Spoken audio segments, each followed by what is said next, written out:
দেশজুড়ে হঠাৎ বেড়েছে মিজলস বা হাম আক্রান্ত ও মৃত্যুর সংখ্যা, যা নিয়ে উদ্বেগ তৈরি হয়েছে সাধারণ মানুষের মধ্যে। প্রতিদিনই বিভিন্ন হাসপাতালে নতুন রোগী ভর্তি হচ্ছে। স্বাস্থ্য বিশেষজ্ঞরা জানিয়েছেন, ইতোমধ্যে অন্তত 10টি জেলায় সংক্রমণ ছড়িয়েছে এবং মার্চ মাসে প্রায় 21 শিশুর মৃত্যু হয়েছে। টিকা না নেওয়া, অপুষ্টি এবং শিশুদের পর্যাপ্ত মায়ের দুধ না পাওয়াকে এর প্রধান কারণ হিসেবে দেখা হচ্ছে।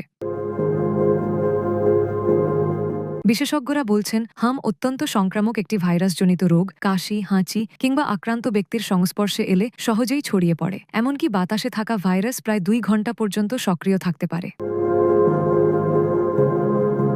হামের প্রধান লক্ষণ উচ্চ জ্বর, কাশি, সর্দি, চোখ লাল হওয়া এবং পরে শরীরে ফুসকুড়ি দেখা দেওয়া। চিকিৎসকরা সতর্ক করে বলেছেন, সময়মতো চিকিৎসা না নিলে নিউমোনিয়া বা অন্যান্য জটিলতা দেখা দিতে পারে। তাই লক্ষণ দেখা দিলে দ্রুত চিকিৎসা নেওয়া এবং শিশুদের টিকা নিশ্চিত করার আহ্বান জানানো হয়েছে।